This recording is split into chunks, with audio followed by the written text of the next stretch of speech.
ঊর্ধ্বমুখী চট্টগ্রামের আলুর বাজার। নিত্যপণ্যটির দাম বেড়ে বিক্রি হচ্ছে ৭০ থেকে ৭৫ টাকা প্রতি কেজিতে।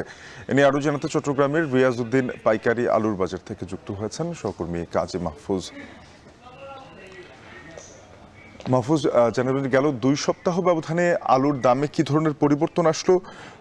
আমদানি শুল্ক কমানোর পরও দাম বেড়ে যাচ্ছে, এর কারণ কি?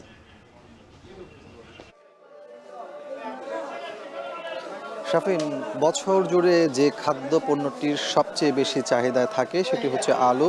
তবে গত ২ সপ্তাহের ব্যবধানে চট্টগ্রামের বাজারে ২ দফায় আলুর দাম বেড়ে বর্তমানে ৭০ থেকে ৭৫ টাকা কেজিতে বিক্রি হচ্ছে খুচরা পর্যায়ে।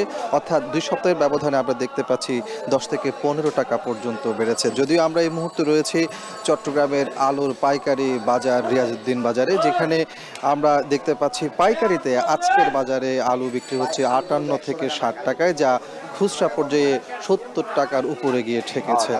এখানে যারা আড়তদার আছেন, পাইকার আছেন, তারা আসলে দাম বাড়ার সুনির্দিষ্ট সদুত্তর দিতে পারছেন না। তবে গদবাঁধা তারা কিছু কারণ বলছেন আরও দাম বাড়ার ক্ষেত্রে।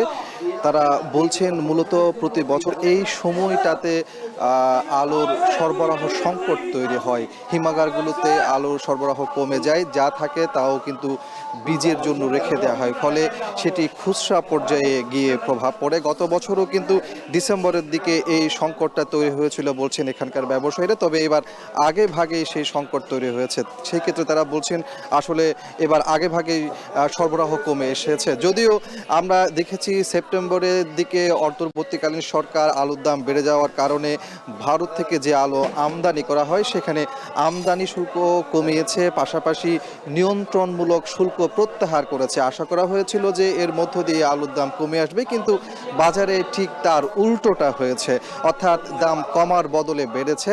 এক্ষেত্রে আসলে ব্যবসায়ীরা আরও কয়েকটি কারণ এখানে তুলে ধরছেন। সেক্ষেত্রে তারা বলছেন যে গত কয়েক বছর ধরে দেশের বাজারে আলুর যে চাহিদাটা বেড়েছে সে অনুযায়ী আসলে সরবরাহ বাড়ছে না, এবং এই যে একটা সরবরাহ এবং চাহিদার মধ্যে অসামঞ্জস্যতা, তার কারণে দামের জায়গায় গিয়ে তার প্রভাবটি পড়েছে। আপনাকে বলে রাখি যে কৃষি বিপণন অধিদপ্তরের যে তথ্য সেটি হচ্ছে দেশে প্রতি বছর আলুর চাহিদা থাকে ৯০ লাখ টন এবং উৎপাদন হয়, গত বছর উৎপাদন হয়েছিল ১ কোটি টনের বেশি। তারপরেও আসলে এই যে বাজারে একটা সংকট তৈরি হচ্ছে সেটার জন্য আসলে কেউ সদুত্তর দিতে পারছেন না। যদিও এখানকার ব্যবসায়ীরা বলছেন যেহেতু নতুন আলু আগামী মাস দেড়েকের মধ্যে বাজারে আসবে, সেই ক্ষেত্রে হয়তো দাম কমে আসবে, তারা এমনটি আমাদেরকে জানিয়েছেন। তো এ ছিল আমার কাছে চট্টগ্রামের রিয়াজউদ্দিন বাজার থেকে আলুর দরদামের সবশেষ।